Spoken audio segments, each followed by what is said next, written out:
So the case of Myanmar is very specific. The country is opening up. There's a lot of dynamics, and at the same time the government wants to develop in their own speed and with their own ideas. It is just not about urbanizing the country. It is finding the right balance between urban services and the agricultural and rural potential.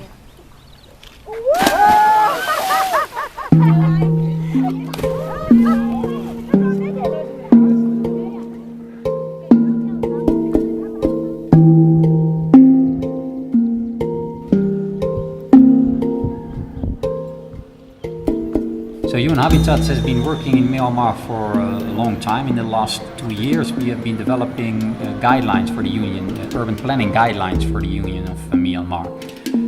With the team we took those guidelines and applied them to a challenge in Yangon. The city is rapidly urbanizing and the question is how to extend the city. The government has now planned 6 new towns and we are testing these guidelines in one of these areas, and we'd rather frame it as an urban extension or a city extension than as a new town. The team is composed out of planners, architects with different signatures.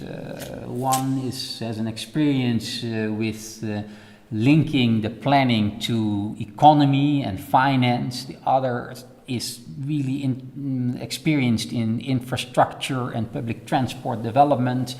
But what they all have in common is this ability to integrate these different aspects of planning. Ministers and local governments are organized, and policy is organized thematically.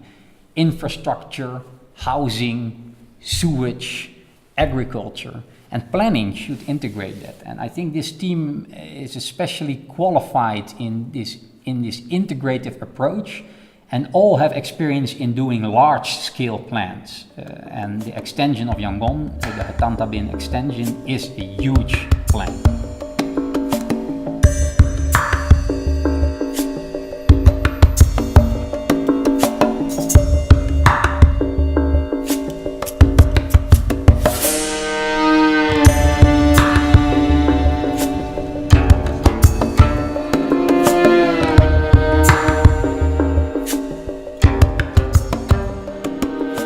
Yangon is really like many cities that we have been working in. It is a city that initially had a plan and then expanded rapidly, and the infrastructure needs just do not meet the demands. And it is very difficult. It's a challenge now to bring in new infrastructure in the current city. And the question is how to expand the city. It's not so easy because the city is laying in a very flood risk area. So there are challenges in water management, but there's also challenges of how to connect this new area to the current city and how to provide public transport and services. They have their agricultural values, the agricultural land that is very important economically but also psychologically. So the linkage between the city and the rural reality is important.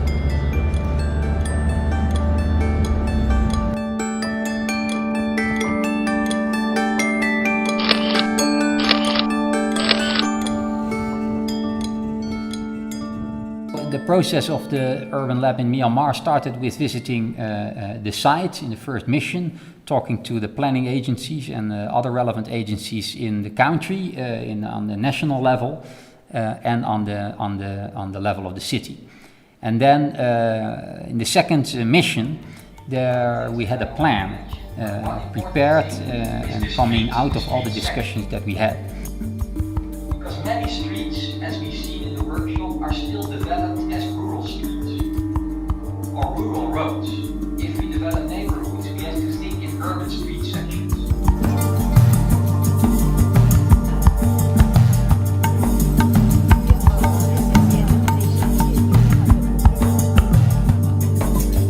There is an extension plan for Yangon right now.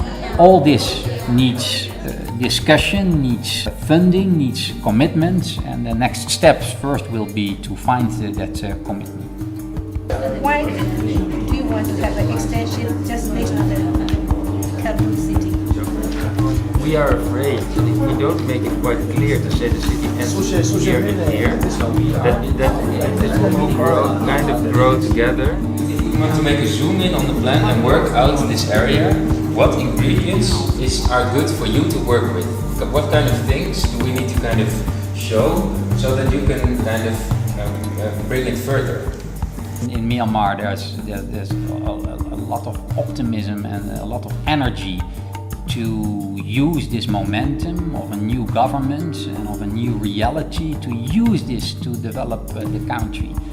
It needed and it needs a bit more time to position the plan, to find the next steps. This is also something to learn from in these urban labs. In this very fluid new situation, it takes just longer to position things.